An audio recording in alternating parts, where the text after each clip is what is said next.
Yo, what's going on, everybody? Frozen Fists back with another episode 28. The UFC is back, boys. We had our first event in 6 weeks last weekend. We actually have a lot to go over today. But yeah, we had UFC 324 last weekend. We got UFC 325 coming up this weekend. A lot of bangers on this card in Sydney, Australia. But yeah, bro. It's going to be a good-ass weekend again. Back-to-back numbered events. This might be the first time that we've ever seen that. But yeah, dude, I'm fucking hyped. What do you guys got to say? I'm pumped, bruh. It was a good card.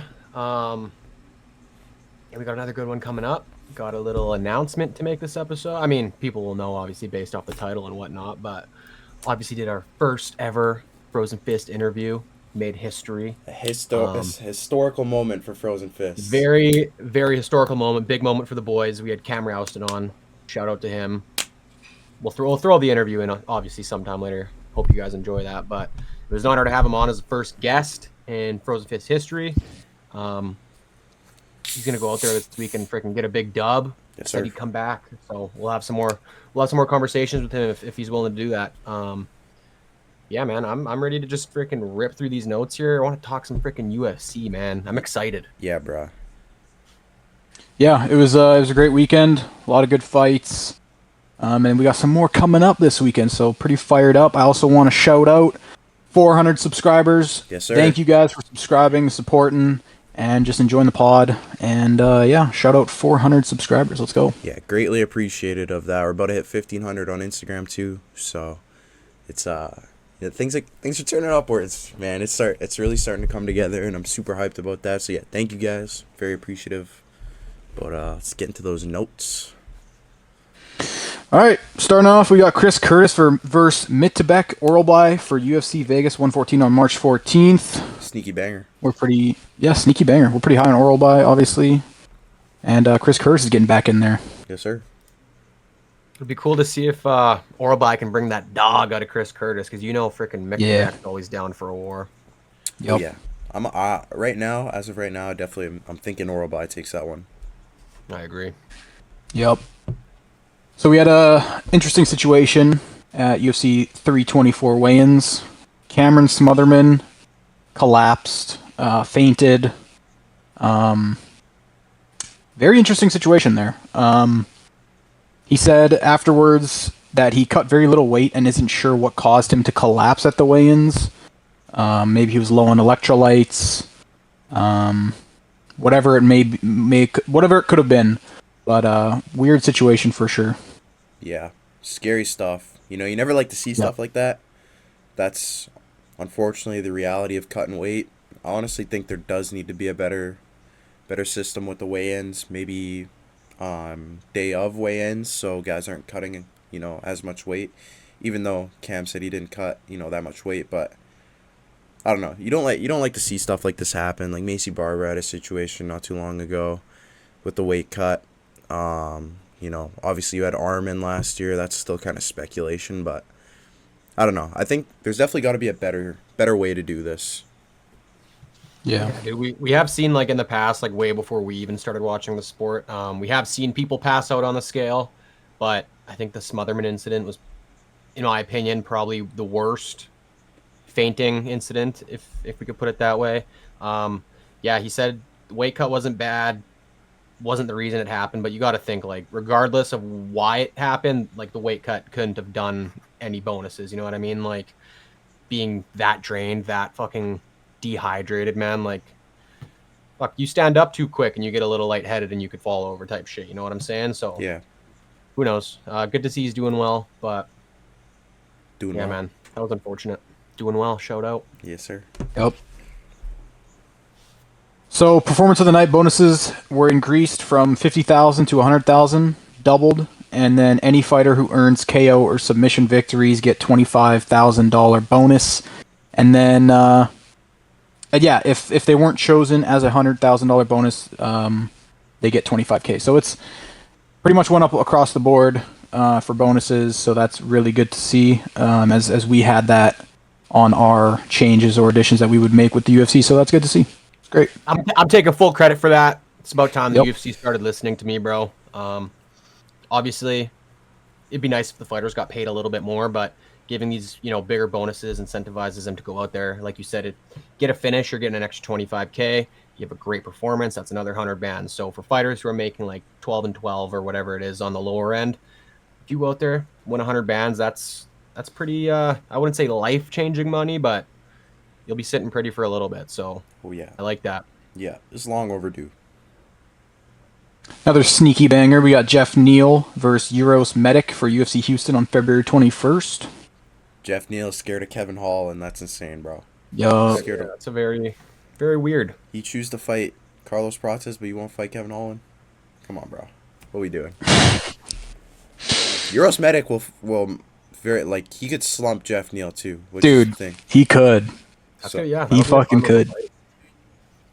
Houston's shaping up. Yes, sir. That's an underrated card, dude. Yep. Houston's going to be good. We got another interesting situation here. Michael Johnson versus Alexander Hernandez was canceled just hours before it was supposed to happen, potentially due to some irregular betting movements leading up to the fight. It's a weird situation, bro. Honestly, don't know. Apparently, Hernandez had, like, an injury. Yeah. So there was some speculation on that, too. But, this is mad weird. They're really... I did hear he got injured, and he wanted to keep fighting.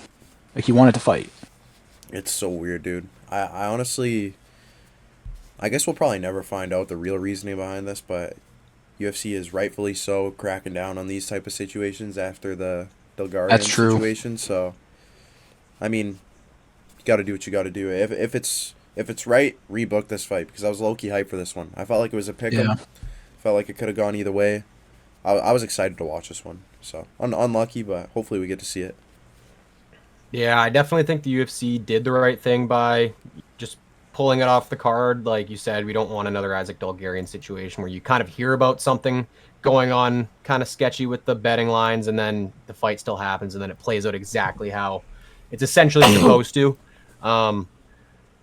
Yeah, I was listening to Helwani's podcast, kind of might have been the day or 2 days after that card, and he was saying he reached out to both sides, reached out to obviously Hernandez and Johnson, and he only heard back from Michael Johnson. So, Ooh, interesting. We'll leave it at that. Yeah, rumors that he got hurt and maybe someone found out about it. Who knows? But those situations are very sketchy, bro. Yeah, tough to comment on if you don't know the full story. It's good to see the UFC's got no bullshit for that. They just canceled it right away. Didn't want to deal with that the aftermath of that. Yeah. Dominic Cruz has officially been inducted to the 2026 UFC Hall of Fame. Shout out Dominic Cruz. Congrats, Dom.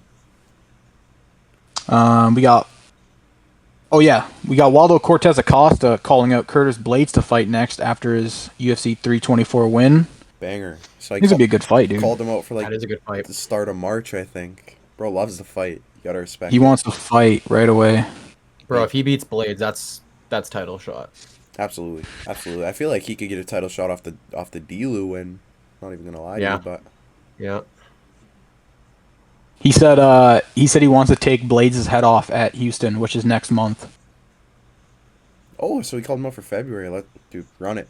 Let's see it. Waldo could fight. He could fight whenever, bro. This guy just wants to fight. Honestly, bro, I'm pretty high on Waldo. I think he might take down Curtis. I don't think he beats Tom Aspinall. I don't even think I don't think he beats Cyril Gahn even. But yeah, he handled Derek Lewis good, man. Like going up against that much power. Yeah. Regardless of his age. Bro. Derek, he looked like a shell of himself. Yeah. We all still had him winning. We all still have Derek winning, so you got to give props to Waldo, man. Totally.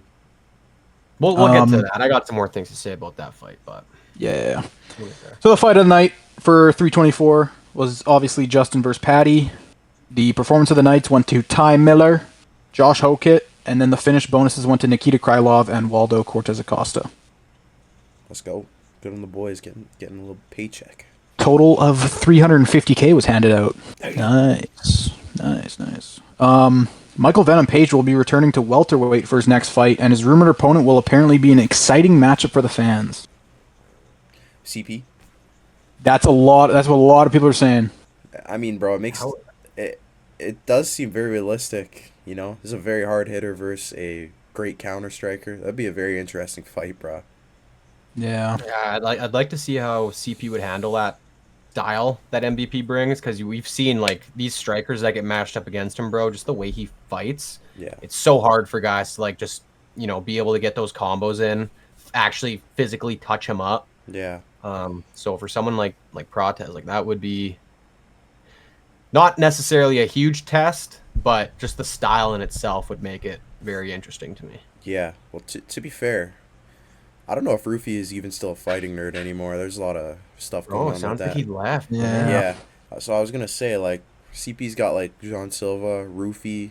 Obviously they don't move the exact way MVP does, but those are two really good counter strikers with like weird styles, weird tendencies. So like I feel like he's got the teammates to prepare for that fight. But yeah, it'd be interesting to see. I also wonder about MVP cutting that weight, because obviously he fought at 185 last fight. I wonder how he's going to handle that weight cut. He'll be all right, bro. He goes back and forth. I know, but he's getting up there. He's getting up there. I know. I think he'll be all right though. All right. Dustin Poirier says he would come out of retirement to fight Justin Gaethje in the trilogy. Okay. Shit. Bro, I don't know, bro. What's the point of retiring in MMA?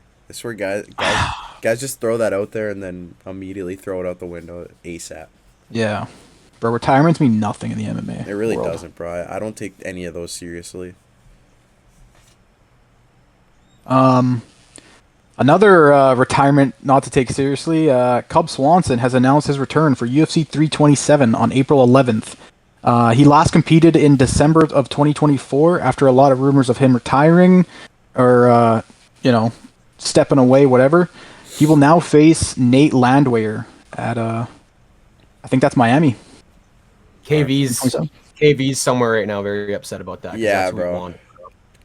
Cub Swanson should be fighting Kevin Vallejos. Let's feed Cub Swanson to Kevin Vallejos. Yeah, I mean, shit, I thought Cub was done, but I guess he didn't formally announce retirement, but hey, he's back. Yes, He's sir. back. Peter Yan confirms a Merab Dvalishvili trilogy is his next fight. Well deserved. Peter Yan I just think got it makes sense. back surgery last night. Yep. I don't know if you guys saw that, but Yep. I don't know how He'll long. be ready by July, it sounds. Yeah, it seems like he'll. Sounds only like summer. seems like he'll only be out for a couple months. So, but Merab's probably gonna get another fight in, right? you'd think, dude. You'd think maybe Merab will take that time off, like very well deserved time off. I feel like he might. I don't Yeah. think he fights until Jan's Title ready. shot, That's my yeah. prediction. Yeah. That's Just fair. put some hands on Song Yadong quick, and then I would like to see that fight. I posted a little clip about that. Song's got an interesting style for Merab. It would be a fun matchup. We got to see the Merab Sugar trilogy, bro. It's 1-1. Let me stop. back to Kevin Holland. He will face Randy Brown at UFC 327 on April 11th. Kevin Holland in Miami against Randy Brown. Let's go. Kevin Holland. Give me Kevin Holland that one. Randy Brown. Yeah. Randy Brown. Speaking of someone who looked like a shell of himself, bro. Yes. Bro looked like shit against Gabriel Bonfim. Looked terrible. Yeah. One of the Frozen Fist fighters. We got Steven Asplund versus Vitor Petrino. That's for UFC Vegas 114 on March 14th. Let's go, Steve. Kennedy Chukwu is out. So Let's go, Steve. Say that again. Kennedy Chukwu. It's close enough, bro. It's close enough. Holy shit. Kennedy in I'm not saying the NZE. I'm just saying Kennedy Chukwu. No, that, Kennedy in Nzechu. I don't even know how to pronounce that. it's close enough. Nzechu? Yeah, that's a big step up for Asplund, bruh. I can't lie, but He looks good, bro. I think he can handle it though. I think can't he can. lie. I think he can, bro. You know what? He's looked really good. Both his contender series, his debut. Give bro a test. Heavyweight division is very weak. I would like to see another, like another name just move into the top 10, Josh Hoka type shit, and just make some waves. Mm-hmm. Yeah, with how much he throws and the amount of just the overall volume that he throws is it could be a challenge for a lot of guys. So it'll be interesting to see how Vitor handles that. Yeah, Ooh, Ronnie-san, we got your girl. Yasmin Lucindo has been suspended for 9 months after testing positive for mestrolone. Mestrolone. No. Don't know what the fuck that is. Yeah, whatever that is. Nah, Yasmin Lucindo is buns. She's on the buns card now. Bro, What? what are we doing, bro? Why you... Who knows? Who knows if, Bro is scared of Angela Hill that bad. Bro, maybe it's a Sugar Sean situation where she doesn't... Like, she was just taking, like, a third-party supplement, didn't realize, but... Come on, bro. Gotta get on that doing well, man. Shit's gotta hook her up. Gotta get on that Nutritology code Frozen. 10% Yep. off. Exactly. There we go. Plug. Yes, sir. We got another fight announcement. A lot of these this week. Navajo. Yep. Navajo Sterling versus Bruno Lopez. I almost said Bruno Silva. Bruno Lopez. That's UFC Seattle on March 28th. Seattle's been getting a lot of additions. Yeah, you're not a Sterling fan, eh? Bro, we're not on that Navajo Sterling train, bro. That guy's buns. He's a bro is literally the 185 or 205 Leon Edwards. Damn. I don't care about Navajo Sterling, bro. Boring ass fighter. All right. Speaking of another buns fighter, Patchy Mix has been removed from the UFC roster. Patchy went 0-2 with the UFC and will be going back to Ryzen. He'll also be moving up to featherweight after not loving the weight cut for bantamweight. Bro literally came in after signing with the UFC talking so much shit. Yeah. Just to go 0-2 and get cut. And look like shit in both fights too. Look like fucking buns, bro. He looked awful. Yeah, this is the right move from the UFC for sure, bro. I'm not rocking with Patchy Mix. Yeah. After hearing this news about like him not being too keen on the weight cut for bantamweight, it made me think like this dude probably should have just fought at featherweight in the UFC. Probably would have had a better chance. Not as much of a taxing weight cut. So I don't know. Whatever, dude. Yeah, it might have made a difference, bro. But who knows? It might have. He looked like he was shell shocked every time or both times he stepped in the octagon. He wasn't engaging in wasn't getting in the pocket. Wasn't engaging in trades. He is a sick wrestler. I think he might be a black belt in jiu-jitsu. Never used his wrestling. Never used his jiu-jitsu. Bro, it's like it looked like he had no game plan coming into both those fights. I hope he does. Just didn't look good. Yeah, he just didn't look good. I hope he does well in Ryzen, but like, we'll see. Maybe he gets a couple big wins in Ryzen. Comes back to the UFC as a featherweight. Never know, I guess. Yeah, he could come back at a later time. Who knows? Brian Ortega is out of his fight against Renato Moicano. Renato Moicano is now rumored to be going up against Tom Nolan. I didn't even see this. Wow. Yep. Typical Brian Ortega, bro. This guy's always... Bro, what's going on with this guy? I feel like his career's so weird, bro. He's always pulling out. Was it revealed why he pulled out of this one? I don't believe so. It kind of came out recently. Oh yeah, he's kind of becoming one of those guys, man. Very interesting. If you get booked with him, like, you might not be fighting him. Seriously, bro. And this was up a weight class too, so surely this is an injury or something. Gotta be. But that was supposed to be the co-main on that card, so surely they're not putting... This probably drops. Yeah, it has to. Surely they're not... Oh, wait, I think you got Cabral versus RDR in that one too, so that one might move up, but yeah. Yeah, this is for 326. Where's 326 again? It's in Vegas, I'm pretty sure. Okay. Yeah, we'll see. Tom Nolan's a little interesting for a step-in opponent. Absolutely. Short notice makes sense, but like I think Moicano might mop the floor with this dude, bro. Yeah, definitely. Levels to this. Definitely questionable. We are like maybe a bit over a month away from that fight, so we'll see. Yeah, I think it's actually. I think that one's like late March 26th. March 7th. March 7th. March Oh, March 7th. March That's what he says 7th. right there. Yeah. Fuck. We got Vincente Luque versus Kyle Dawkins for UFC 327 on April 11th, and that's at middleweight. Cal Doc is about to slump Luque. I agree. This is the Luke retirement fight. Yeah, this is weird. Middleweight. Oh, I didn't even notice Yeah, that. middleweight. Very weird. So wait, Luke is coming up. That means, right? Yes. Yeah, he's getting slumped. Okay. He's getting slept. This might be his retirement fight. Okay. All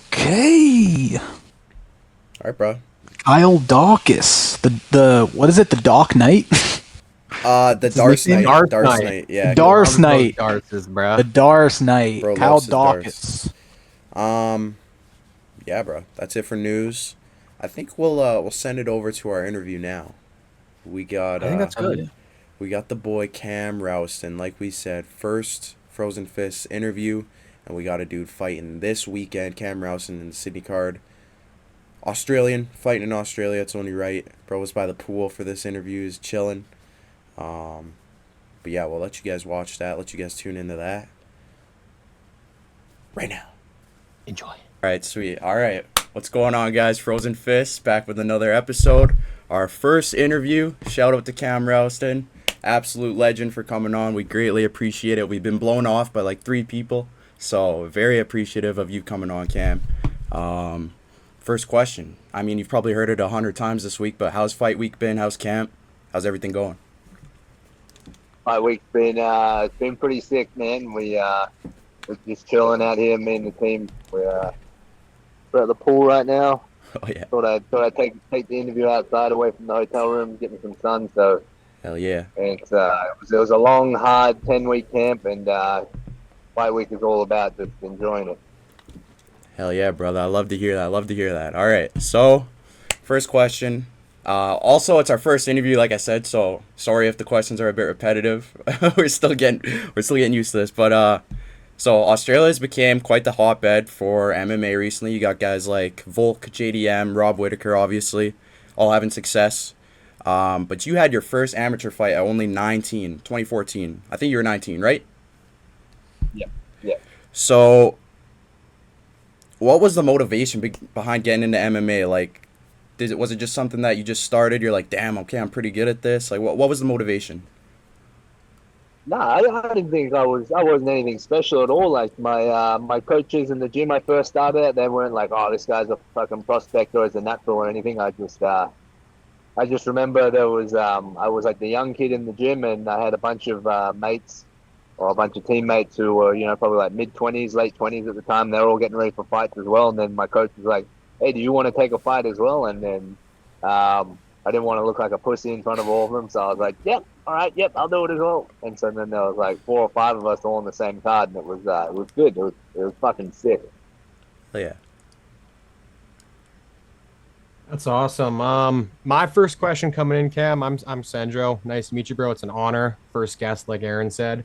Coming off a big 2025 where we saw you obviously get a contract, earning it by a first-round knockout on the Contender Series, to making your debut by first-round knockout. What would an ideal 2026 look like for you, and where do you see yourself ending the year off? Ideal 2026, man, is obviously kicking it off with a win on Saturday, Sunday morning here, but it would be getting in 3 to 4 fights this calendar year. That would be spectacular. I would love to do that. I feel like that's it's very achievable as well. Like, there's plenty of time in between fights to, if they're spaced out evenly, to upskill, heal up a few like little niggles and injuries and stuff like that. But 3 fights at the end of 2026, I could be looking at maybe a ranked opponent as well. I love that. Yeah, we love activity, so that's awesome to hear. My first question is, so obviously this card taking place in Australia. What was it like making your UFC debut in your home country? And considering how composed you looked, were there any nerves, or is it just like any other fight for you? It was, man, it was so cool, like making my debut in Australia, like having all my friends and my family fly over to Perth to watch. Like, it's not very far for them. It was, I don't know. I just didn't feel the pressure. I don't know what it was. Maybe it was just, I was enjoying the moment so much that I just forgot about the pressure of the fight. I just thought, how cool is this? I'm making my debut in Australia on home soil. So, not as much pressure as I guess some other people would feel making their debut in their home city or like their home country. Yeah. Oh yeah. All right, Cam. So I'm gonna go back in the past a little bit. Looking a couple years back, didn't fight in 2023 due to a canceled fight. And then you made your Contender Series debut in 2024 after a year and a half off.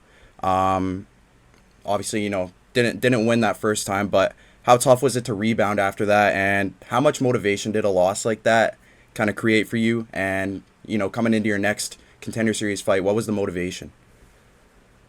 Yeah, it was pretty tough to like decide whether or not I wanted to get back on the horse because like I was going to turn 30 and I didn't know if I would get another chance at Contenders. The UFC have a weird thing with guys getting on Contenders and being in a different decade. Like that's Yeah, not the 20s, being 30 years old. So I was like, I got to give it a try. I wanted to try and give it one more shot, and I was like, the only way I can get back in there is to just make it undeniable and get like 2, 3, 4 fights in a row, and that's what I did. I went out there and got 3 wins in a row. fuck yeah. Oh, that's awesome. Yeah, like Barrett said, you guys are in Australia right now. Essentially your backyard. What does it mean to you to actually fight there and represent your country? And what would a dream place to fight in be next? It means a lot to, I guess, to fight in my hometown of Sydney because like all the people who came and watched my first MMA fight in 2014, they're all coming to watch this one, and like That's awesome. they were, they've spent a lot of money to come and watch this fight, and I just really want to put on a show for them and make them proud and have them be able to go to work next week or go wherever they're going next week and be like, yep, that's my boy Cam Rowston, and like I don't know, show some photos of us on the mats back when I was just like a baby, stuff like that. That would be so cool for them to be able to do that.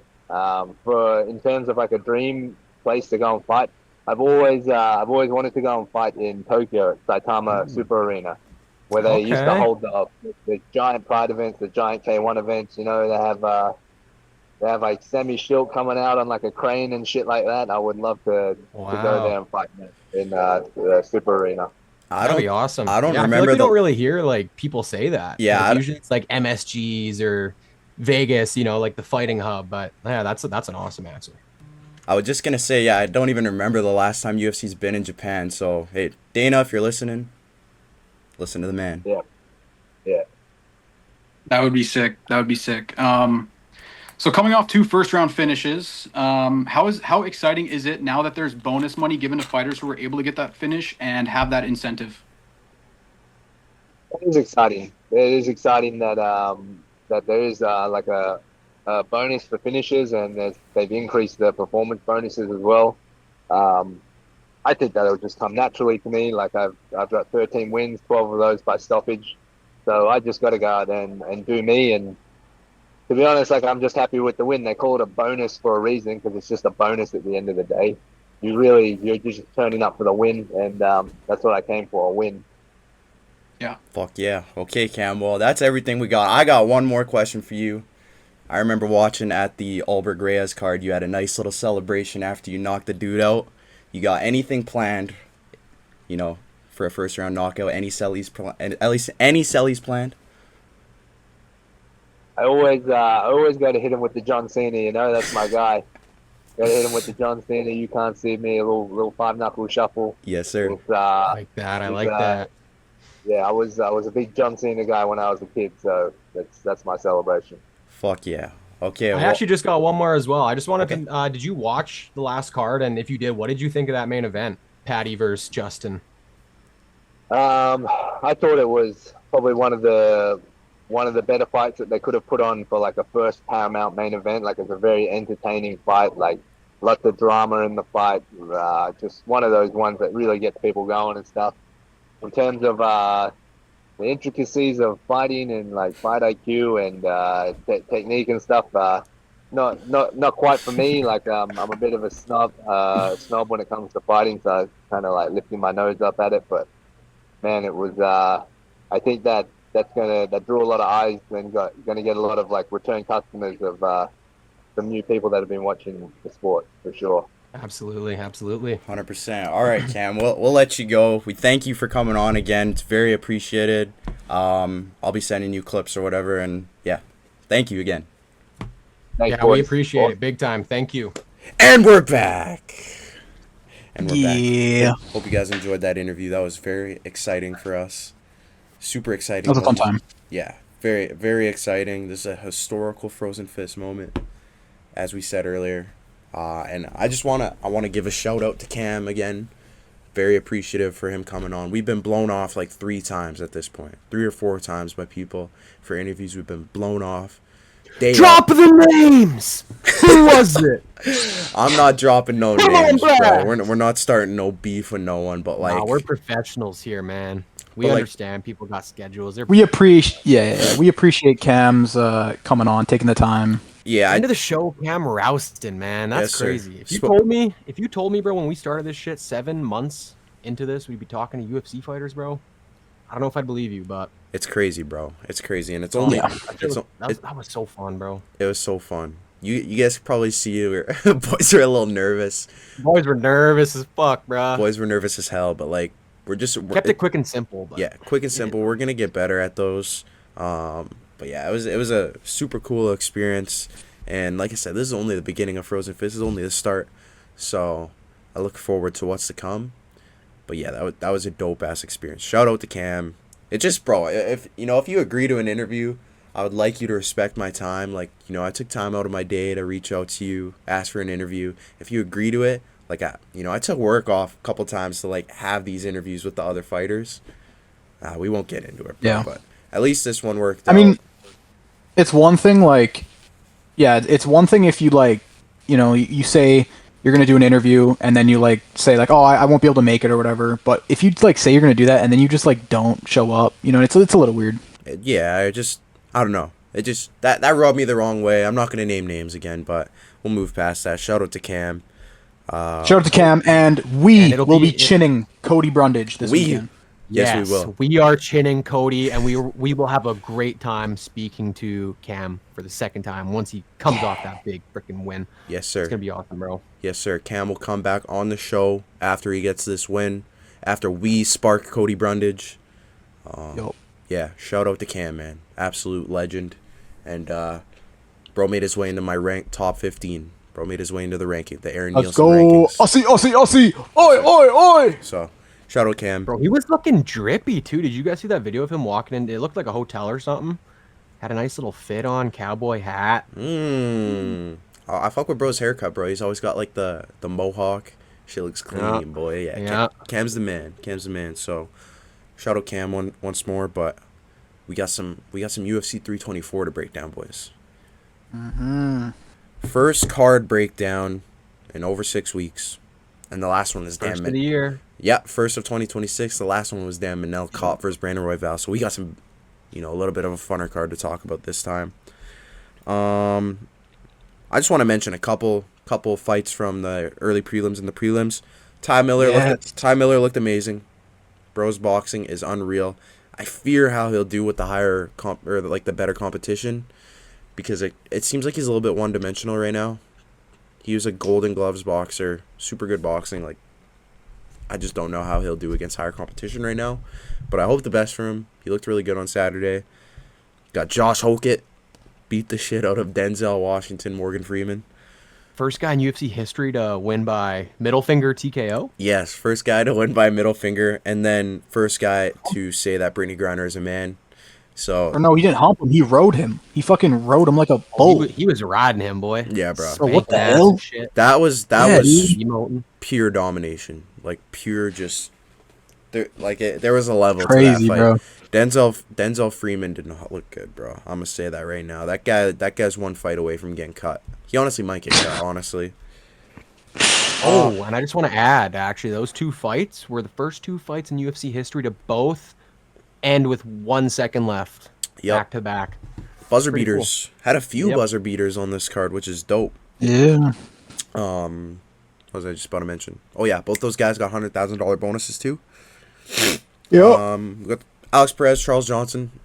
Alex Perez, Dude, I he would looked I would good. never disrespect you ever again, brother. I thought that weight cut would mess with him a little bit. He did miss weight. He was 2 pounds over, but he looked fucking good, dude. Charles Johnson, respect for not going down easy. that was honestly impressive how long he was on his feet for how much he was getting clipped. But yeah, Crazy bro beat Josh Van. Crazy. yeah, insane. And Loner Kavanaugh, like Yeah, wow. Loner has potential, bro. That guy could very well, like, maybe not a champ. You never know, but Yeah. top 10 soon. Charles Johnson is just a prospect killer, bro. But yeah, there's that one. Got the Krylov knockout. That's another buzzer beater, but the third round this time. Atiba Gauthier, a little disappointing. Bro got the win, but a little bit disappointing. He still dominated that fight for the most part. He actually got outstriked, which is crazy, but a lot harder shots. 2 knockdowns, yeah. I wish Atiba would have finished that fight a little bit sooner, but looked like he kind of gassed out after the first round, exerted a lot of his energy. QJB looked like you got something to say about that one. This fight, I don't know if a lot of people share the same sentiment as I do. But going into this, I obviously had on my Sendro slips Atiba Gauthier winning by knockout, and the fight being, under a round and a half or whatever I had. And Gauthier came out in the first 5 seconds or whatever it was and landed a crisp, I believe it was a right hand on the chin of Puliev and sat him down. And he just kind of let him get back up, bro. Very frustrating for me because I felt like that was an opportunity. He could have just ended the fight right there with some ground and pound. I believe there was another instance where it was kind of similar. He hit him with a good shot, put him down, and just it seemed like he wanted to knock him clean out on the feet. I respect that. He did still win the fight, but I don't know, bro. I was just really, really wishing he kind of just was more aggressive almost. Like you said, he got outstruck, but props to Puliev, bro. He survived. Didn't look terrible in there. No, not at all. Especially against a guy of Gauthier's caliber with the power he On has. short notice too. Add that in there. But I just felt like he could have finished it, bro. In my opinion. Totally. But I'll leave it at that. I agree with Sandro. I definitely think there was a lot of missed opportunities for Atiba to pounce on a finish. But I'll give it to Puliev. He's got a little bit of a chin, held in there, and yeah, good fight. Yes, sir. Umar Figgy, typical Umar win. Umar is obviously very good. Boring ass fight, but Umar got it done as we expected. Now we get the main card, boys. I'd actually say I just want to add quickly onto that Umar Figgy fight, bro. Yeah. For just watching it, bro, it did not look like Figueiredo was there to win the fight. Looked like he was there to freaking survive, just kind of make it out safe. And I don't know if you guys saw that video of Umar, I guess, on the way back to the hotel with like Habib and Islam and whatnot. And Islam pretty much saying like the way Umar looked leaving the fight was how he looked going to the fight, and that it just kind of felt like a sparring session. Like he was never really in danger at any points. Like I said, Figueiredo was kind of just trying to survive. Yeah, man, he got worked. Outstruck 103-28. Taken down 2 out of 6 attempts. But yeah, he didn't look like he was there to win a fight. That's how I felt about his last few fights, too. Just like even the Montel Jackson one, that's a fight that he should dominate. It's crazy that Figgy is chomping up to fight Umar after a win against Montel Jackson. But yeah. Bro, and as like a former champion, you'd think he'd have a little bit more oomph to give, you know what I mean? I honestly think he's done, bro. I think he's at, maybe one more fight, but I don't even think that. Like, I honestly think he should hang him up. He looks very uninterested the last few fights. Missed weight, obviously, so obviously that's a challenge. Yeah, I don't know. I think Figgy should probably hang him up so he doesn't go down like a, Tony Ferguson. You don't want that Tony Ferguson, yeah, man. Exactly, bro. So yeah. Henry Cejudo-esque retirement probably. He'll get like a later round guy, later ranked guy. Yeah. Yeah, I don't know. Let's see Payne Talbot versus Figgy. I'm just kidding. But yeah, we got the main card now. I really did enjoy every one of these fights. I don't know, the Rose Silva fight wasn't crazy, but had its moments. But we got Arnold Allen versus Jean Silva. This fight was fucking dope, boys. This is a good ass fight. This is a good fight, fellas. Very back. Jean Silva was riding him like a fucking surfboard, boy. Yeah, Yeah. She was funny as hell. It was very back and forth. But to be fair, bro, Arnold Allen coming off that long of a layoff, he looked good, bro. He looked good, especially against a dude like Gene Silva. That's not an easy guy to come back to after taking a year and a half out of the octagon. So respect to Arnold Allen. I think Arnold Allen, bro, if he keeps fighting, if he stays active, if he stays healthy, I think this dude will continue to make his way back up to the top of the 145 division. I'm fucking with Arnold Allen, dude. I like him. I like his personality. He trains in Canada, so Arnold Allen's Yeah, the man. I think this is one of those fights where, like, obviously, two top end guys. I would say Arnold Allen doesn't really lose much stock losing to a guy like John Silva, especially like you said, coming off the layoff he was on. It was like a year and a half he wasn't in the freaking octagon for, and to look that good. Yeah, man, I agree. And go to the distance with him too. Yeah. Yeah. The way he lost was like I said, bro. He looked good. So. Yeah. I could definitely see him. Yeah, next couple matchups, getting a couple more dubs and getting right back into that title conversation. Yes, sir. I agree. I think Allen will be a top dog in this division for a while, at least, for sure. Yes, sir. We got Natalia Silva versus Rose Namajunas. Lot of controversies behind this one. I got some shit to say about this one. Okay, I'm excited to hear that because initially watching this fight, bro, I won't lie, I had Rose winning. Like, once the fight was actually over, I did think Rose won. I thought Natalia Silva had a huge third round and really, like, she dominated that third round. I just feel like she took a little bit too long to get going. But honestly, that's one of those fights that I got to watch back. Because, yeah, I want to see what the judges were seeing. I still kind of am standing on I thought Rose won, but I don't know. I'm okay with the Natalia win. I did think Rose won though. I do agree. Going into that judge's decision, bro, I thought for sure Rose pulled it off. Like, I took Natalie Silva to win on my parlays and everything. So when I heard her name called, I was pretty fired up. Looking at the actual stats of the fight, you'd actually think Silva won too, based on like total strikes. She outstruck Rose 63 to 46. Significant strikes, she outstruck her 51 to 26. Silva was 1 for 2 on takedowns, whereas Rose was 1 for 5. So yeah, looking at the stats, it does look like Silva won the fight, but when you were watching it, bro, I for sure thought Rose was gonna get her name called. Bartle, I'm interested to hear what you have to say, bro. I think Silva won pretty clearly. Definitely to the point where there shouldn't be people out there like, Rose got robbed. Like, bro, I don't think she got robbed. I think it was a pretty clear win for Silva. Was her performance a little lackluster? Like, yeah, you want a little bit more. And like Ronnie-san said, she did take a while to get to that point. Dominant third round. If I remember correctly, Rose definitely took that second round. But, like, I don't know. I've seen a lot of people say like Rose got robbed. Are we just like, is this just like a veteran thing? Like Rose has just been in it so long, like you just want to give it to her? Like I don't know. I don't get it. In my opinion, Silva won pretty clearly. But hey, whatever, dude.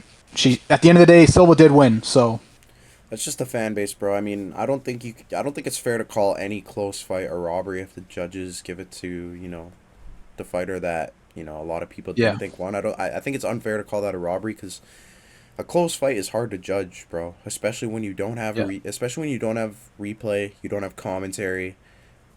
It's hard to judge. So, like I said, I don't necessarily think this is the wrong call. I need to watch this fight back though, 100%. Yeah, I want to also add, Rose did get eye poked a few times in that fight, and you know how I feel about eye pokes. Yeah. So that is not great. Maybe She's got surgery on that eye too. Hey, did you see? Yeah. So she can't sneeze. Enough, like it was bad enough for her to get surgery on her eye. So obviously not great.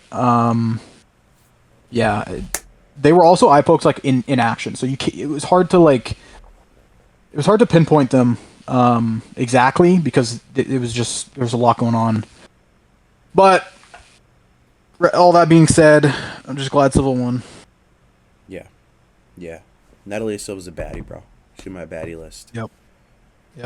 She got chill on those eye pokes though. Watch those fingers. We got Waldo versus Derek Lewis. I don't got much to say about this one other than Derek Lewis did not come out the way I expected him to. Thought bro was healthier, looked healthier coming into into camp. He was on peptides and stuff.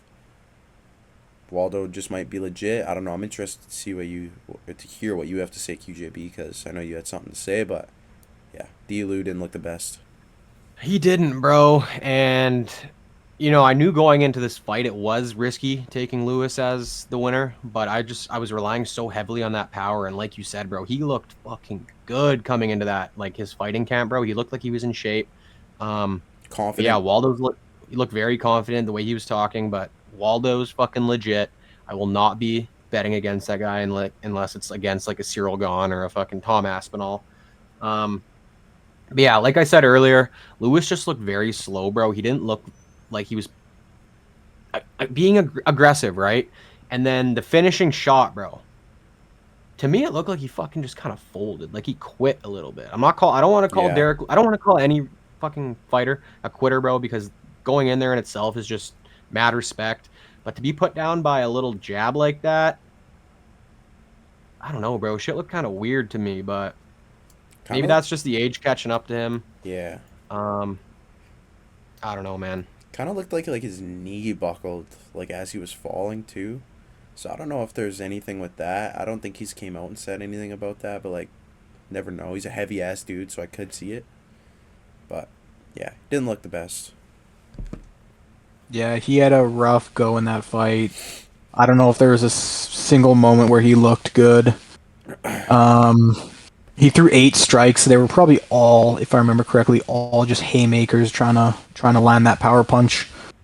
But dude, I gotta be honest, Waldo's quick, and I think that's ultimately what helped him win this fight the most is his speed and just dodging and shit. And yeah, I don't know. Thought Derek was gonna do a bit more. It was risky picking him. He's an older dude now, and yeah, I don't know. Yeah, it's tough with him. I don't know what you do with him now. I mean, I don't know. I think he's on his way out. I think he's very close on his way out. Sucks, dude. My balls are hot. Yeah. I don't know, bro. I don't know what's next for D-Lou. Yeah, like you said, he's on his way out for sure. I counted him out in that Teixeira fight, and then he stunned us with that a bit. So exactly, yeah. Like I thought he might have some momentum, but yeah, bro. I don't know. I guess he's just not ready for like the top of the top competition anymore. I'm honestly pretty scared. Yeah. We'll get to it, but like I'm kind of sketchy about picking Talis and Teixeira for that Tai Tuivasa fight, but we'll get to that. Co-main event: Sugar Sean O'Malley versus Song Yadong. Yo, this was such a robbery, bro. This fight was so controversial, bro. Song Yadong won. It wasn't close. I'll give round 3 to Sean. He won that, but round 1 was for sure Song Yadong. Round 2 was for sure Song Yadong. Fuck no, dude. I'm not gonna lie. When we were watching live, I didn't know who they would give that first round to.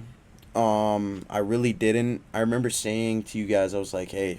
This might be 2-0 Song right now, but bro, I remember saying to you before they made the judges' readings or whatever, I said, bro, I think O'Malley could win this, because when you're watching a fight live, bro, it's kind of hard to remember like shit that happens throughout the round. So, for example, in that round 1, when Song takes him down in the last like 30 seconds to a minute, whatever it was, that's kind of really all you remember, right? Yeah. But when you go back and look at that fight and actually analyze it, bro. Shug was he was getting the better shots in, he was doing more damage on the feet, and I just feel like a lot of people base takedowns so heavily for whatever reason. Bro, Marab ruined the sport. Marab ruined the sport. Bro, that's a fact. Yeah, sure he took Shug down, but he didn't do fucking damage. He did nothing, bro. He didn't even. Shug was the one with the submission attempt. Let's be real here. I honestly think the only reason that he got that takedown is because Sugar jumped at Gilly. I don't think. Yeah. I think he probably would have defended that, or would have went to the cage at least, and they would have had some cage fighting, and might have, maybe he would have ran the clock down, and yeah, Song would have had some control time on the cage. But like, I think if he didn't jump that Gilly, he probably would have defended that takedown a lot better. And yeah, Song didn't even try to pass guard with that takedown. Didn't land. Not you landed some body strikes, like sick, bro, sick. You landed some body strikes with your ground and pound. That really does nothing. But yeah, I remember that spinning heel or the spinning body kick from Suge in that first round. I remember a couple times where he'd switch stances, throw that 2 out there, and he popped Song a couple times. I will give Song that second round. He got that takedown a lot early. Yeah, he got that takedown pretty early. He was beating up that front leg. But third round, pure domination.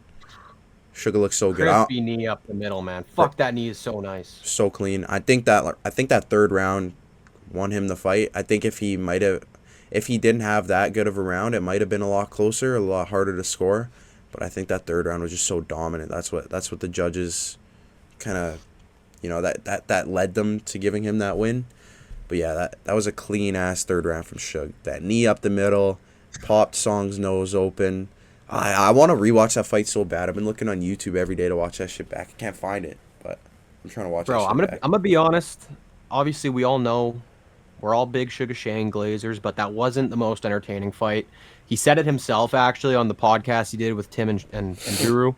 But like he said, man, like Song is a very explosive counterpuncher.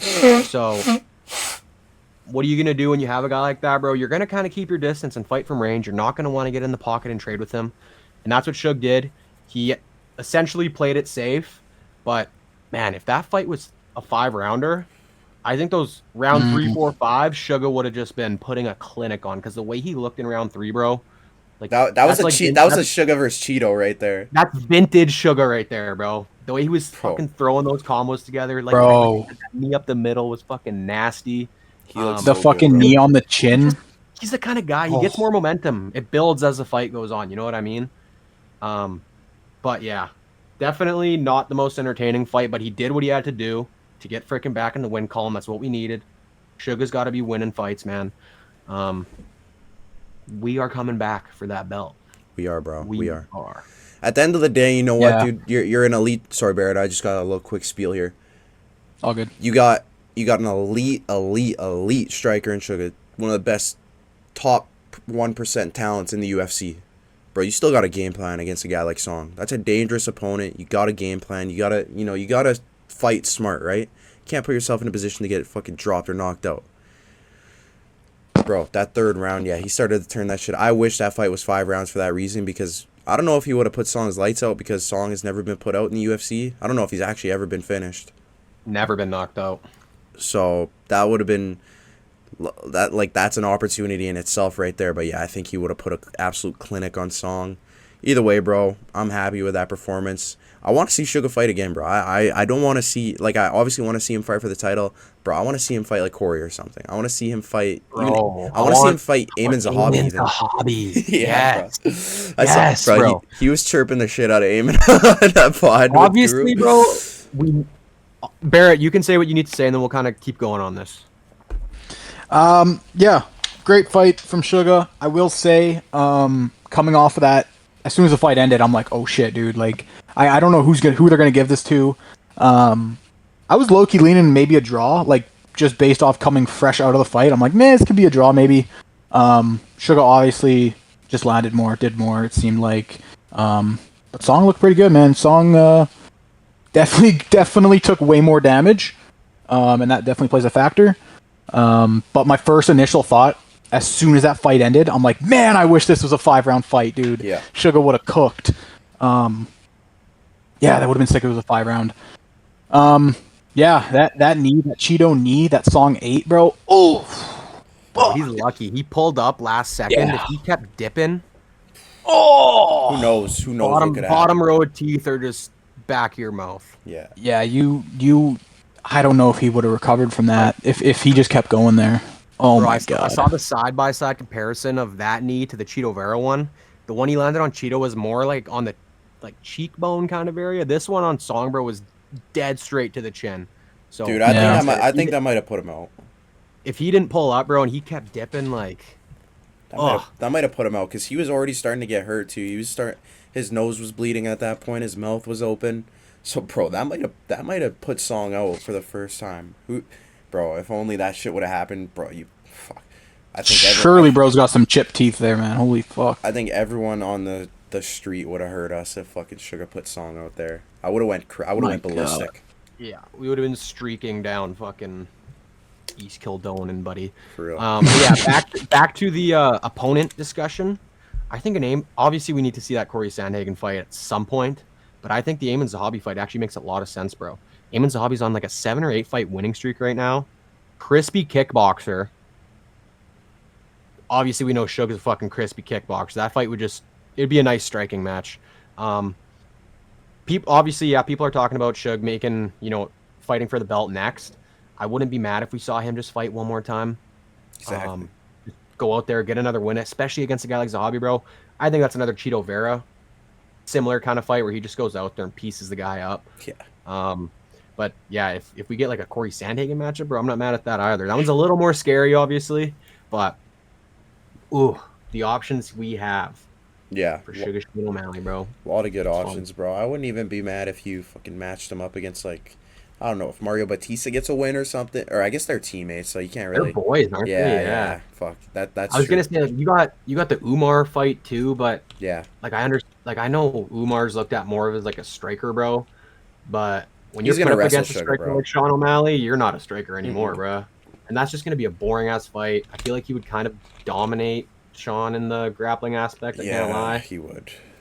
But he's just one of those fighters, bro. He doesn't really chase like finishes on the ground. Like even in that Figgy fight, he was just kind of grabbing dominant position, doing enough to keep it there to not get stood up. But he doesn't chase submissions, bro. He doesn't do any crazy ground and pound. I think it would just be kind of like one of those like Marab style matchups for Sean. But listen to this. Clip this. Sean versus Umar. So Sean goes out, beats Peter on the White House lawn. First title defense versus Umar.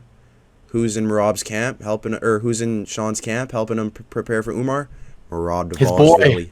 His boy. Yo, that would be fucking sick, bro. The mentor, I love master. seeing Marab cheering for him, bro. Yeah. In the crowd, that was fucking sick to see. Bro, I love that they're homies, they got a little dude. bond. I love that they're homies. Yeah, that shit's awesome, bro. Main event. Dude, the thing is, this card had this main card had 4 decisions. All of them were entertaining. All of them were great fights. So we had a lot of time to watch good fights this weekend. Honestly, bro, sometimes you don't always want to see a first round finish. Like you want to see, some volume being put out there. So that was fun to watch. Justin Gaethje, Paddy Pimblett. What a technical fight we had there, hey? Holy. L technique from Paddy, L technique from Justin too, but obviously Justin's 38, so it's hard to but I don't know what Paddy's game plan was there. I don't know why he was trying to prove. He actually landed more significant strikes than Justin Gaethje, which is insane. Obviously not the, the harder shots, but come on, bro. Like, Paddy, I don't know what the game plan was. I know you wanted to put Justin Gaethje's lights out. I know you're trying to prove a point, but go out there and fight to your advantages, bro. Fight to what, makes you good. You dominated Michael Chandler, someone who's super similar style to Justin Gaethje. Obviously not on the level of Justin Gaethje, but someone very similar. Bro, Paddy could have won that fight. I'm standing on that. Paddy could have won that fight if he fought more technically. He actually, bro, he was kind of putting hands on Justin Gaethje at some points. But, like, bro, imagine if he mixed putting hands on Justin Gaethje and then, taking him down, actually shooting real takedowns where he's putting, 100% effort into shooting those takedowns, not just, like, the half-ass ones he was shooting. Bro, he could have won this fight. And it's kind of upsetting that he fought the way he did. But, yeah. Yeah, dude. As someone who does like to put some money on fights here and there, bro, I did take Paddy.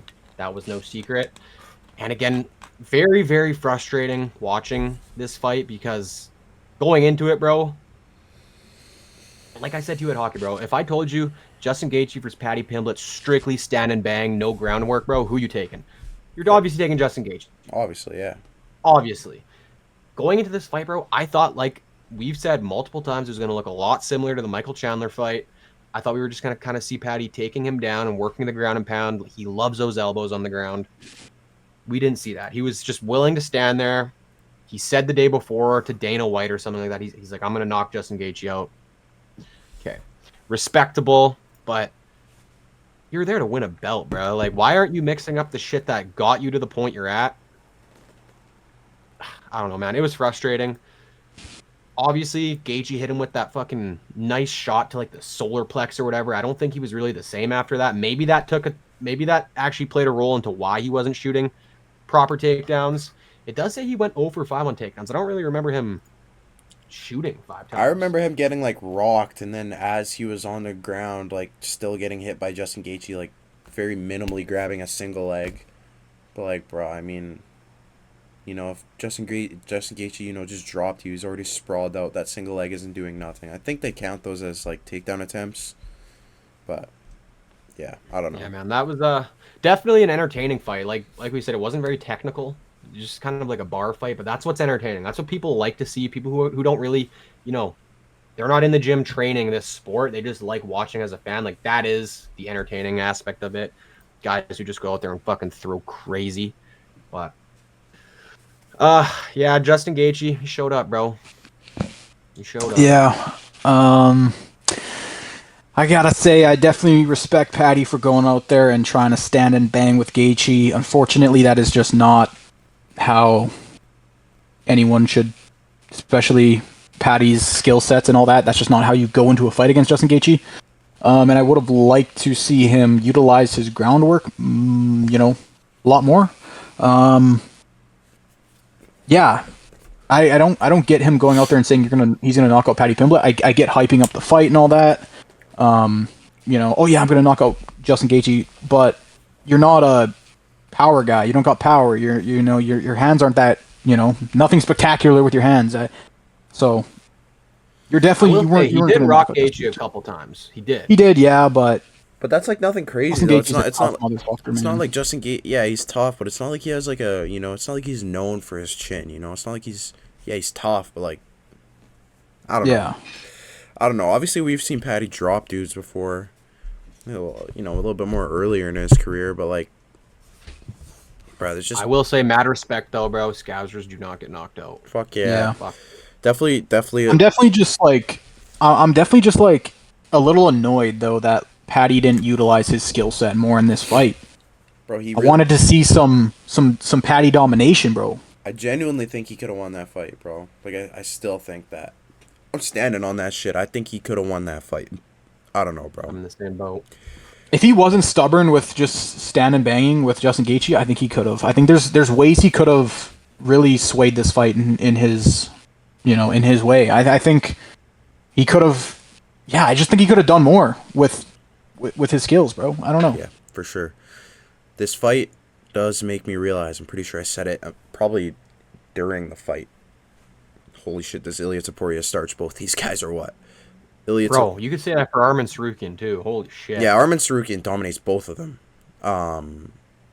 Dude, Ilia would actually spin both of their heads off. Bro, I think he's gonna knock Justin Gaethje out in under a round. Like I said, bro, that's the White House's sacrificial lamb. Yeah, it Sending is. Justin Gaethje out to get fucking decapitated by Ilia Topuria. Yeah, being an American on the White House lawn, bro. I wonder. Great look. I wonder if he actually thinks he can win that fight, bro. I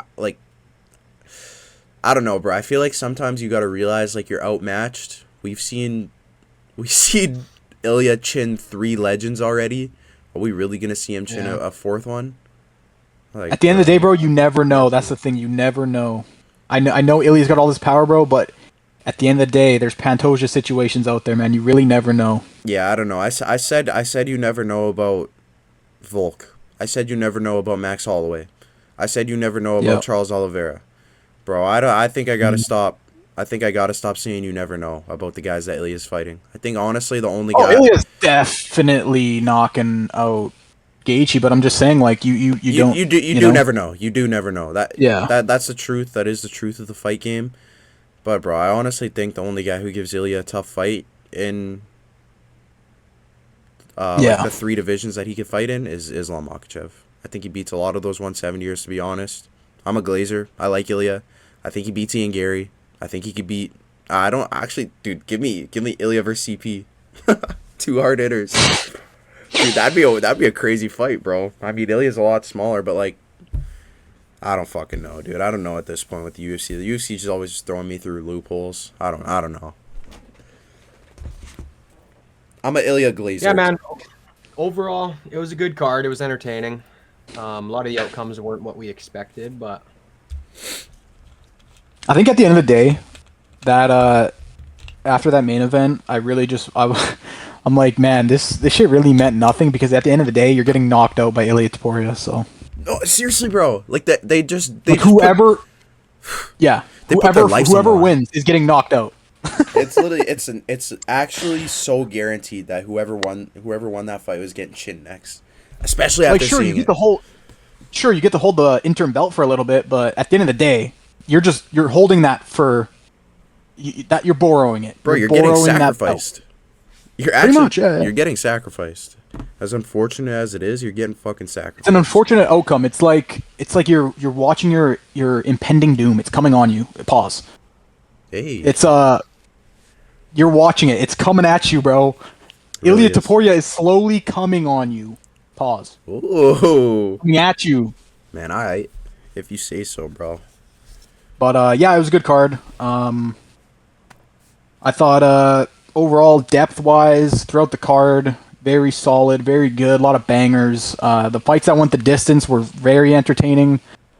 Overall, I enjoyed it. It was a good card. Yeah. For the first card coming back, especially with the fights that got taken off, and would have been nice to see some of those fights, like you said, Johnson Hernandez, obviously Kayla Harrison, that would have been sick. But hey, take what we get, and it was a banger. Yeah, it absolutely was, bro. Great fight. I mean, I'm sure we'll see Kayla Harrison versus Amanda Nunes. Bro, I don't know if you guys saw, but there's a picture posted of her scar. Bro, it's on the front of her neck. yeah, that's like where like Jack Eichel got his surgery done, wasn't it? Oh, was it? When he got like his disc replacement or whatever, or They do it through the front. whatever injury. Yeah, Ah, interesting. Okay. I've seen that a couple times with athletes. That's a Yeah, shit nasty was scar, gnarly, bro. man. Gnarly scar. Yeah. All right, bro. Oh, fun fact. Oh. Fun fact. The Arizonans, the guys who train in Arizona, and Justin Gage, who was born in Arizona, they all won. All won. Sean O'Malley, Hey. Waldo, and Justin. Hey, the Arizonans. AZ, baby. AZ's a nice place, bro. I gotta go to Arizona.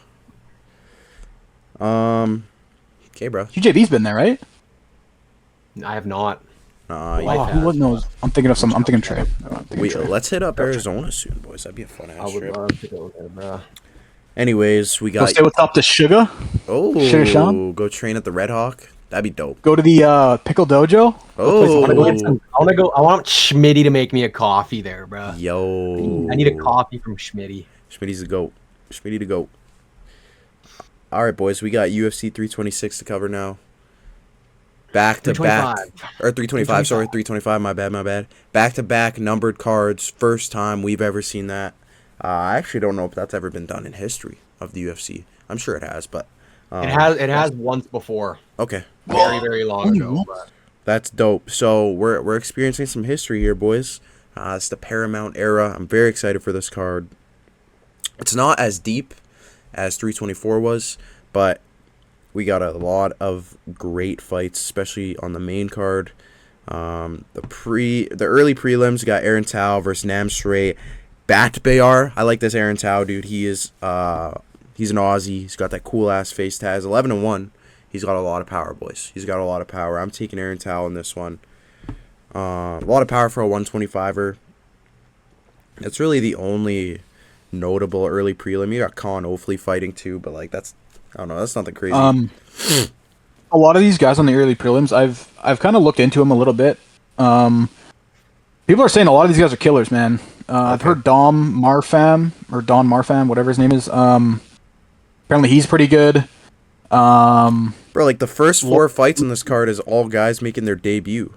All guys making their debut. these are all road to UFC fights. That's Yep. what they are. Oh, are they? Okay. Yeah.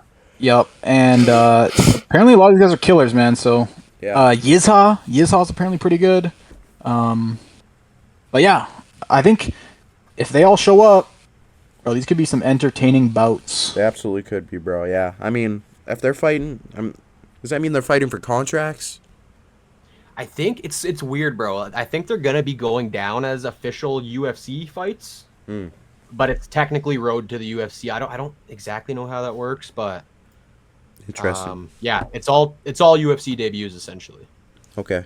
It's a 125 fight, a 135 fight, 145, 155. Okay. So, interesting. We'll see how that goes. Prelims. I'm kind of. Oh shit! I'm excited for the Jonathan Cool. Mikulev fight versus Oban Elliott. That's gonna be a good fight. Yeah. Got Torres Finney versus Jacob Malkoon. And our boy. Our boy Cam Rowston. We are about to knock out Cody Brundage. And then you got Junior Taffa, who's about to get chinned. Dude, Billy, who he's going up against, apparently he's got crazy leg kicks. I can't remember his last fight, but it was kind of recent, or it was last year. November. Yeah. Been Christian by a round one submission. He's also Dude's beat got Igor crazy- Aslan, Yeah. and he lost to Bogdan Guskov, but that's a pretty good loss. Pretty good loss. yeah, Crazy that he's going up against Junior Taffa. Crazy. Junior I don't Taffa think that's that crazy, bro. dropping to light heavyweight. I don't think Yeah. the Junior Taffa matchup's that crazy. He doesn't scare me whatsoever. No, Billy should win this pretty clearly, I think. I'm not sure what the betting lines are on this one, but I can't imagine Junior Taffa is anywhere near a favorite. Fucking buns. no. But yeah, those are the prelims. We got a very exciting main card. Kicking it off, couple Aussies going at it. Quill Lock of the card here for me. Yes, sir. I agree for sure. Quillen Salkill versus Jamie Malarkey. I agree. I think Quillen's the pretty obvious pick here, I feel like. He's got a lot of momentum right now, coming off an insane head kick. I will never doubt this man ever again, and I will never let anyone skew my decisions on this man ever again. Shout out Hack Barast. Yes, shout out, bro. But yeah, bro, Quillen. I mean, Jamie Malarkey's big too, but Quillen is a big 155er dude, 6 foot. Fun striker. Just got good ground game too. Good wrestler. Good jiu-jitsu. Yeah, I think he likely chins Jamie Malarkey though. Thing that scares me. Jamie Malarkey's white, bro. He's not a minority. That is a problem. This is a problem. Oh, fuck yeah. But I don't know. Quillen can prove that he's not a racist. Yep. So this is a big moment. it's a big moment for Quillen. Also, why was Quillen not at the presser last night? Just not a big enough name. I think he's bigger. I'd almost argue he's a bigger name than Taliesin Teixeira for sure. Yeah, but if you have Quillen up there, then you need Jamie Malarkey, and no one's asking Jamie Malarkey any questions. No, that's valid. That's very valid. Yeah. Mauricio Rufy was barely getting any questions asked to him, so... That's crazy. I mean, he doesn't speak English, bro. He's got a crazy bald spot. He's got to just shave that shit off, bro, or go buzz cut. Or like Volk, Diego was getting a lot of questions. Dan was getting some. Obviously, BSD got a couple. Fiziev got some. But yeah, I mean, I just don't think you want guys sitting up there not getting questions answered, getting questions thrown at them or whatever. Yeah, no, that's valid. That's valid. But yeah, well, you had Rose Namajunas and Natalia Silva on the last one, bro. I don't think they got asked any questions either. I know you gotta have them because they're girls, but like, yeah, I don't know. That's funny. There's no. Oh yeah, that's something to mention too. No women's fights on this card too. Yeah, not a single one. So that's interesting. But yeah, Tai Tuivasa, Taliesin Teixeira, bro. I saw the funniest clip of Tai Tuivasa. It was like him, JDM, and Volk doing like a media thing, and some guy was like asking JDM to go out for beers. Go on a date? Yeah, he's like, "Did you just ask this dude on a date?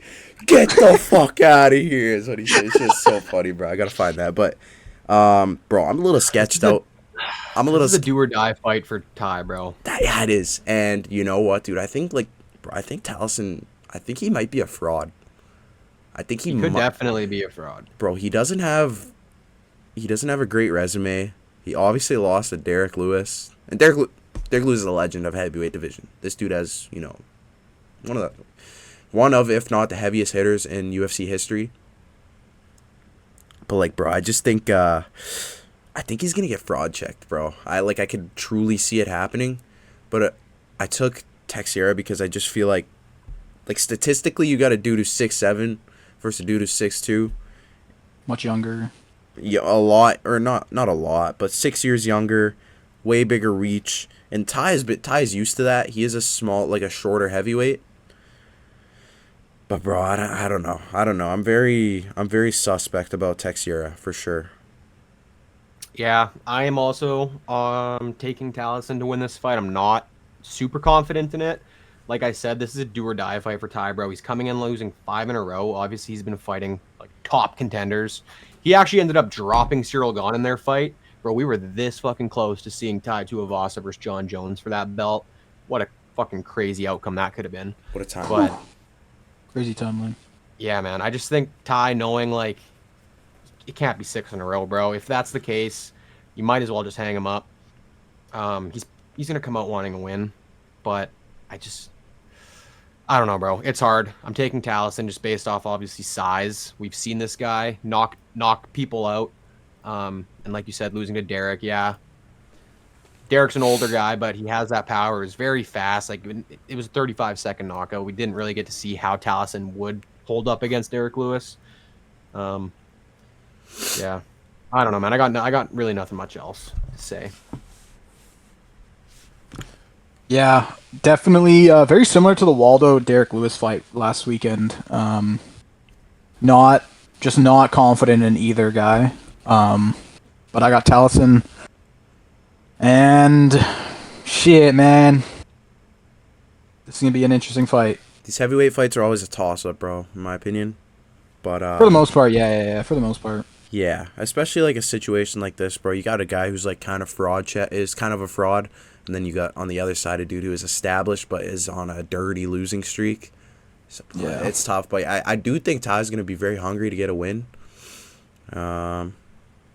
Yeah, bro. I'm interested to see. I definitely would recommend people staying away from this one if you're betting.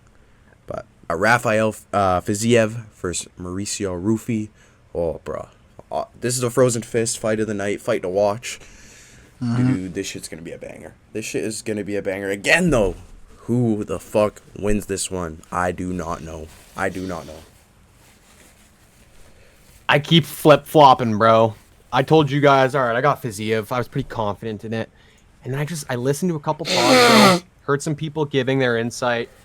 I'm going to shout out Tim Welch. This is a guy who actually kind of sold me on taking Rufy. Shout out Tim. He was saying he's just not a big fan of the Muay Thai fighting style when it comes to MMA. Muay Thai fighters, they tend to just kind of stand there. They're willing to trade. That's their gimmick, right? That's what the whole point of Muay Thai is. Whereas you got the Hoofy aspect of things, where he's like a karate kickboxing style kind of guy. He's obviously taller, so he's going to be able to play the distance game. People obviously question Fiziev's cardio. Like I said on my Sendro slips, I don't think there's going to be wrestling whatsoever. It's going to be strictly stand-up. So he's not going to be able to exert all that energy trying to get takedowns or anything. I have it going the distance. I do have Mauricio winning a decision. But it's like a fucking 50-50 fight for me, essentially. Maybe 55-45 Rufy. Yeah. Like, it's such a toss-up, bro. But I'm going to give the slight edge to Rufy. Yeah. I got Fiziev. Dude, I like Fiziev, bro. He's a funny get. Cool guy. I think he can get this done. Obviously going up against the lankier guy, more reach, so it'll be interesting to see how he handles that, but I definitely think he can get it done. Yeah. It's good. This will be a good fight. I did love that video from Fiziev mimicking John funny, Silver, bro. Yes, with the food. that was awesome. So funny. That shit was funny as hell. So well executed. That shit was funny as hell, bro. Yeah, Fiziev just like the best context, bro. Fiziev is a funny ass get, bro. He's so fast. I just think there's a chance that he could clip Rufy because Rufy does fight with his hands down a lot. Rufy is very fast himself. But bro, I think Fiziev might be one of the fastest strikers in the UFC. He's so clean with his Muay Thai. Yeah, he does like to stand in the pocket, and I think if he does get clipped, he probably could get dropped. But like I said, like Rufy fights with his hands down a lot, hands at his side. He's very good at controlling his distance. That's his karate background. So fuck, dude, we'll see. Either way, it's gonna be a banger. This is the fight I'm looking the most forward to. It's either that or it's gonna be boring as fuck, but I doubt it. I Dude, don't if think it's gonna be, bro. Yeah. If Fiziev can get in on Rufy, bro, I think he could stun him. Get in? I think he could. If he could get in Roofy? No. If he could get in on him. Slow your roll, bunny. My fault. Co-main event. Bloodbath. Dan Hooker versus BSD. Bloodbath is right. Pretty crazy Dan Hooker's fighting again this soon. Bro, it's been 2 months and he looked fucked up. He looked all kinds of fucked up after that fight. I think BSD's about to put a clinic on Dan Hooker here. I'm gonna be honest, boys. I think he's gonna wrestle him. I think he's gonna take him down and either finish him with ground and pound or he's gonna sub him. I know these guys both want a bloodbath, but I think BSD's gonna be smart about it. How many rounds do you have it going? About 20. Fuck. That's a good question. Bro, I know I said on my slip fucking video, I have the under 1.5, and I am pretty confident because like I said, bro, both of these guys love going out and having wars. They both have finishing capabilities, and I'm in the same boat. I think BSD, bro, if he's really fucking locked in, he could for sure find a way to finish Hooker, whether it's submission or ground and pound. But I could also see this fight going the distance and just being a fucking 3-round war, like Bart said, being a bloodbath. I'm taking the under 1.5 on this one, bro, but I wouldn't be opposed to a fucking 3-round scrap, bro. Just throwing bombs at each other, mixing it up. Because I do think, like, we've seen Hooker in there against really good grapplers, and he's held himself well, bro. Aside from, obviously, Armin Sarukian, kind of fucking dominated him. But I get, like, Mateusz Gamrot, that was like a fight of the year contender, bro. True. And he did super well there. So against a guy like BSD, bro, he is one of those guys where he's looked so good his last couple of fights, but then there's also that version of him that fought like the Moicano fight, bro, and he just got fucking dominated. Like, he's just one of those guys I feel like you never really know what you're gonna get, but I am confident he is gonna come out and look the way he has in the past couple of fights, and he's gonna look really sharp. He actually has a fucking team of coaches now. He's not by himself anymore. And yeah, Hooker, quick turnaround after taking a lot of damage. I'm with you, bro. I think BSD is going to be able to find a way to put him out. I just think, bro. Sorry, bro. I'm sorry, Baron. I'm gonna let you get to this soon, but I don't think Dan Hooker's fully healthy. I think bro. He looked fucked up after that Armin fight. His eye was all fucked up. His nose was broken. Dude, there's no way he's healthy right now. There's no way he's 100%. I mean, all of these guys are fighting through injuries, but like this is such a quick turnaround for losing a fight that badly. I don't know. He just loves fighting way too much, man. He just loves that shit, bro. Yeah. I love this shit. Man. Boys, I love this shit. Yeah, this I gotta say, I'm not counting Dan out. No, absolutely not. I'm not counting Dan out, dude. Absolutely not. I do think BSD is he's gonna get it done. I think I see this going the distance. I'm not too sure. But I think BSD is gonna get it done. But I'm not counting Dan out. This might go the distance, and then they're gonna both like tell the ref to hold off, and they're just gonna keep going. They're gonna go like 6 or 7 more rounds. They're gonna fight outside of the octagon. 6, 7. Yep.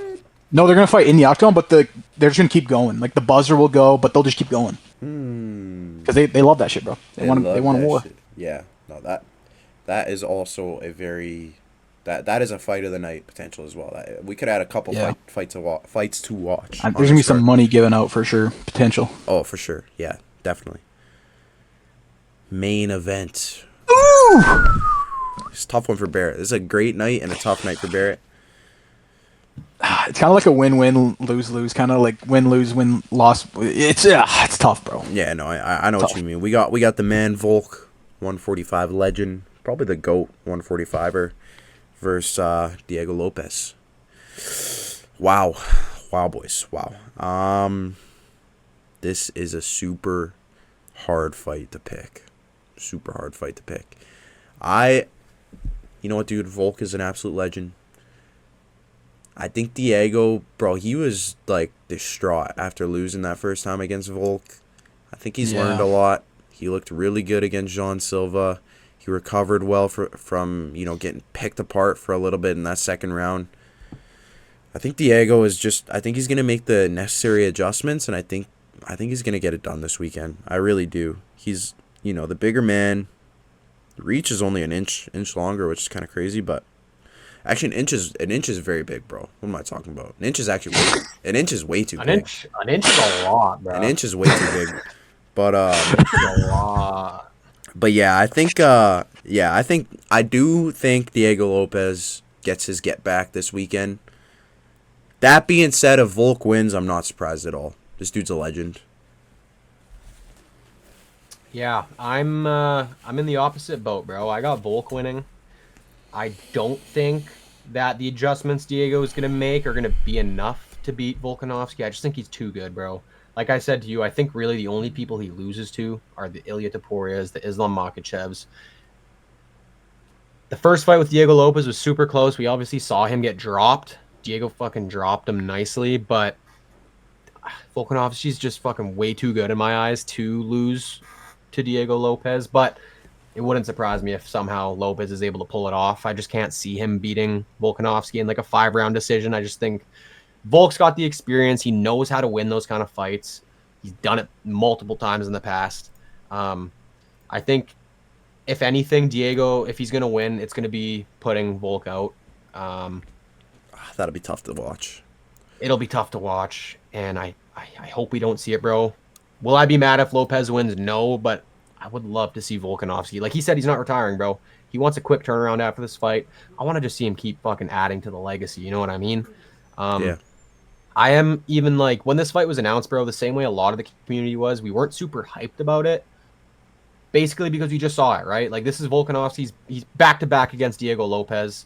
I'm in the same boat. I want to see him fight more guys. Leroy Murphy's, Movsar Evloev's. We have fucking John Silva in the conversation now. So I would like to see him go out there, take care of Diego, and just keep building, bro. And new Oh, Diego Lopez, featherweight champion. Get ready for it. Get ready for it, folks. It's happening. I think Diego's gonna make the right adjustments. He's hungry. He wants it. younger dude. The younger dude, the bigger dude, the longer dude. 1 inch is a big. That's 1 inch is a lot. 1 inch wow, is man. crazy, Wow. bruh. Way too much. And I think I'm not count Volk out, bro. Can never count Volk out, regardless of his age. Can never count out the great. Volk is so good, so dominant. But I think at some point something's got to give, and I think this rematch, I think Diego is gonna get it done. And I mean, dude, shit, we could see the trilogy pretty soon. Sometime at the end of the year, maybe. Like, you could see it eventually. I don't know how Diego's gonna get it done. Like, I don't think he's gonna knock him out. He might stun him, go into a submission. I don't know if he's gonna submit him either. I'm gonna say Diego by decision. Yeah, dude, let's go, man. Diego Lopez, hype train. Let's keep it going. Let's get that fucking belt. Yes, sir. I really hope, at the end of the day, I want this to go to the decision, and Diego can win. I don't want to see Volk get knocked out. I don't want to see that shit, bro. We already saw that shit twice, bro. Don't need that. Yeah, again. bro. Like, shit. Can they both win? Shit. Right, Can they bro? both- That's what I want, bro. I know. Come on now. Bro, there's like 3 fights on this card I wish both guys could win. Yeah, man. This is kind of a devastating card, but also a great one at the same time. Cause Oh, yeah, bro. Yeah. it's just guys you want to see win, but also guys you don't want to see lose. So it's a tough one, but bro, that's what makes this sport so fun to watch, bro. That's what makes I it also- entertaining. Yeah. I also just think, like, these dudes, Volk and Diego, they're kind of, like, their relationship, they're just war buddies, bro. They battle each other. They just, like, a trilogy is very, very possible if Diego wins this. You know what I mean? Oh yeah, totally. Like, these guys just love to fight each other, man. Like, both respect each other. It's just like a mutual, let's go in there, let's beat the fuck out of each other. And at the end of the day, like, they respect each other. I think that's cool. It's tough, bro, because if Diego does win this, does Volk get the next shot right after for the trilogy? Like it puts a halt to the division. Like QJB said, you want to see Movistar fight for the belt. You want to see Lerone fight for the belt. It's tough, bro. It's tough. Lerone's fighting Movistar, right? That's the rumor. It hasn't been London. Hasn't been confirmed, but that's the rumor, dude. That'll be probably a boring ass fight, but it's a huge fight. Like huge stakes. That could eliminate one. Yeah. Maybe the loser of this gets whoever wins that. It's hard to say. Yeah, bro. It's whoever wins. There's multiple different scenarios you can go down. If Volkanovski wins, you obviously you have that Murphy fight. You have the Evloev fight. Could if even Lopez give him John wins, Silva. bro. If Lopez wins, you either run the trilogy right back, or give it to Jean Silva and run that rematch back. You think so? I'm cool with either one of them. I can't lie. I really am. Especially if that Murphy and Evloev fight's gonna happen. Yeah. Yeah, man, it'll be interesting. Please, Volkanovski, pull it off, bro. I love Diego Lopez, but he still has so much time, bro. I think once Volkanovski's out of there, it'll kind of be his division. Yeah. But hey, we got Kevin Vallejos coming in, buddy. True. Get ready to learn cowboy, buddy. Get ready to learn mullet, buddy. I think Diego dummies Kevin Vallejos. Diego starches Kevin. Bro, Kevin's at the start of his career, bro. Come on, give him some time. Give him some, bro. He's fought like twice in the UFC. Give him some time. This dude's I need to see that ground game. That's what I got to see from him. True. We've never seen bro wrestle. That's very true. Fuck, bro. That's a good point.